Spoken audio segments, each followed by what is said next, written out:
के आने का इंतजार कर रहा था। Uncle, I am really sorry, वो ऑक्शन में अरेंजमेंट बहुत खराब था। मुझे पता लगा कि आपको उन्होंने क्या कहा। सच बताऊं तो मैं इस बात का अंदाजा मुस्कुराते हुए जवाब दिया, अंकल एक मिनट। ये बात कहते हुए याशी कार की तरफ चली गई। अनिल कुछ समझ नहीं पाया। गौतम हैरानी से उसे देखने लगा। कुछ ही देर में याशी कार से एक छोटा सा बॉक्स ले आई। ये लीजिए अंकल, ये छोटा सा गिफ्ट है मेरी और आज के ऑक्शन की तरफ से। इसे अपॉलजी के तौर पर गौतम को दे देना। वो तो लेगा नहीं, इसलिए मैंने सोचा आपको ही दे दूं। याशी ने हल्की मुस्कान के साथ कहा और बॉक्स अनिल को दे दिया। हाँ बिल्कुल बेटा, ये बात कही। लेकिन इससे पहले कि अनिल आगे कुछ कह पाता, याशी ने उसे समझाते हुए जवाब दिया, प्लीज अंकल रख लीजिए, मुझे अच्छा लगेगा। या उस बॉक्स को देखने लगा। गौतम, आखिर कौन थी लड़की? वो कह रही थी कि तुम इसके दोस्त हो। बहुत मना किया लेकिन मानी ही नहीं और जबरदस्ती बॉक्स देकर चली गई। अनिल ने गहरी सांस लेकर अपनी बात कही। हाँ डैडी जी, इसे मेरी पुरानी दोस्ती समझ लीजिए। दरअसल क्या किया है, लेकिन क्या थी। अच्छा, अनिल ने हैरानी से कहा। हाँ, और आपने ठीक किया, ये बॉक्स ले लिया, वरना उसे खामखा बुरा लगता। वैसे भी कोई प्यार से गिफ्ट दे तो मना। किसी तरह की मुसीबत में नहीं फंसना चाहता था, लेकिन तभी गौतम की नजर उस बॉक्स पर चली गई। उसे अचानक ही उस बॉक्स में एक अजीब सी एनर्जी फील हुई। देखते ही देखते उसने वो बॉक्स उठा लिया। आखिर क्या है इस बॉक्स में? अनिल ने सवाल किया।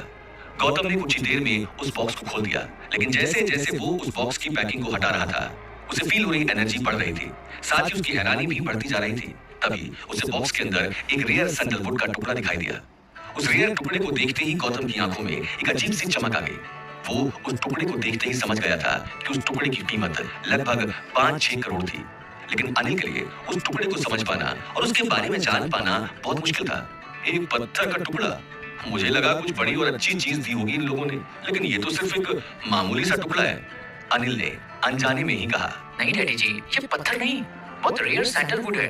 मैंने इसके बारे में ऑनलाइन पढ़ा था। इसकी कीमत गोल्ड से भी ज्यादा है। ये ज्यादातर माउंटेन्स के टॉप पर ही पाया जाता है, लेकिन इसका मिलना भी बहुत रेयर है। गौतम की बात सुनकर अनिल भी उस स्टोन को हाथ में लेकर उसे ध्यान से देखने लगा। मैंने तो यहाँ तक भी सुना है कि इसे किंग ऑफ स्टोन भी कहते हैं। नॉर्मल लोग चाहे इसके बारे में नहीं समझते हो, लेकिन ये सच में बहुत वैल्यूएबल है। स्टोन के हाथ में आने से गौतम की आंखों में एक अजीब सी खुशी दिख रही थी, लेकिन गौतम की सारी बातें अनिल की समझ में नहीं आई। उसके तो सिर के ऊपर से ही जा रही।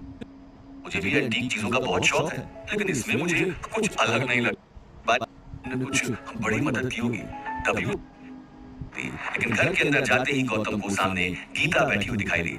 हमेशा की तरह ही गीता की आंखें गुस्से में चढ़ी हुई थी। फिर कर लेना, अनिल ने आगे आकर गीता को समझाने की कोशिश की, लेकिन गीता को समझाना इतना आसान माँ ने काय पूरी जिंदगी हाथ पैर चलाने ही है। अच्छे से जानता था